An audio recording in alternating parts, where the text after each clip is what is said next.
गिरनार पर्वत की छिपी हुई चोटियों की गहराइयों में एक सदियों पुरानी खामोशी छाई हुई थी। यह एक प्राचीन विशाल पत्थर का मंदिर था, जिसकी दीवारों पर खुदे हुए डरावने चेहरे अब घने जंगली पेड़ों और लताओं से ढके थे। अचानक भारी जूतों की गूंज ने उस प्राचीन सन्नाटे को चीर दिया। अर्जुन, एक तेज और निडर आर्कियोलॉजिस्ट, सूरज की सुनहरी किरणों के बीच से आगे बढ़ा। उसके चेहरे पर एक अलग ही जुनून था। उसके ठीक पीछे विक्रम था, एक विशाल और ताकतवर इंसान जो अपने भारी भरकम शरीर के साथ सारे उपकरण उठाए हुए था।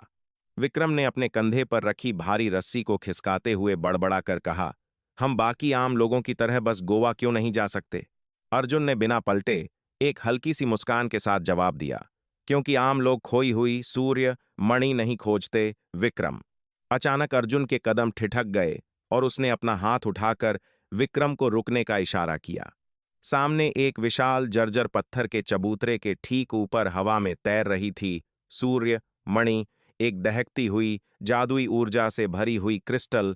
विक्रम की नजरें उस चमकते पत्थर पर टिक गईं, पर उसने सतर्क होते हुए मंदिर के श्राप और रक्षक की याद दिलाई।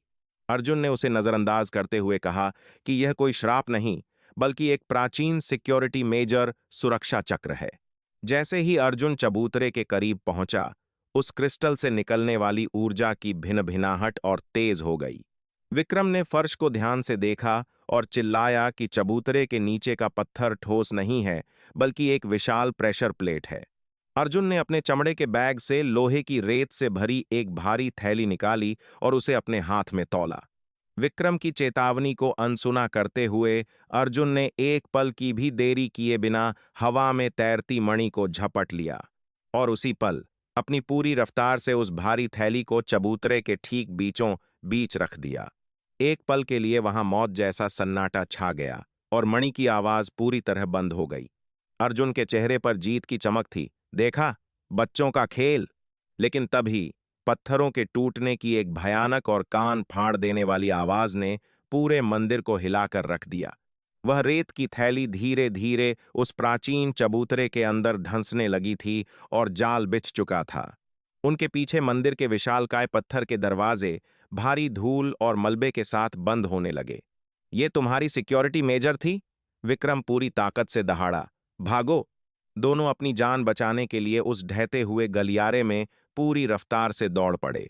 उनके पीछे छत से कारों के आकार के पत्थर गिर रहे थे और पूरा मंदिर ताश के पत्तों की तरह बिखर रहा था। आगे रास्ता खत्म था।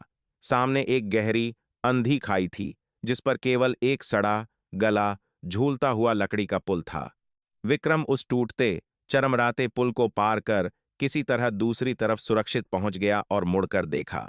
अर्जुन अभी बीच में ही था कि छत का एक विशाल टुकड़ा सीधे पुल पर आ गिरा। पुरानी रस्सियां एक झटके में टूट गईं और पुल खाई की चट्टान से जा टकराया। अर्जुन अब उस भयानक अंधेरी खाई के ऊपर सिर्फ एक हाथ से लकड़ी का एक टुकड़ा पकड़े लटक रहा था। विक्रम ने अपनी परवाह किए बिना खुद को जमीन पर पटका और अपना मजबूत हाथ खाई की ओर बढ़ा दिया। अर्जुन, मेरा हाथ पकड़ो! अर्जुन ने हवा में झूलते हुए अपनी पूरी ताकत लगाई और विक्रम की कलाई को एक लोहे की पकड़ की तरह जकड़ लिया। विक्रम ने एक शेर जैसी दहाड़ के साथ पूरा जोर लगाया और अर्जुन को खींचकर सुरक्षित किनारे पर ले आया। उनके पीछे पुल का बचा हुआ हिस्सा खामोशी से उस अथाह अंधेरे में समा गया। दोनों धूल से सने हांफते हुए उस ठंडे पत्थर पर निढाल होकर गिर पड़े।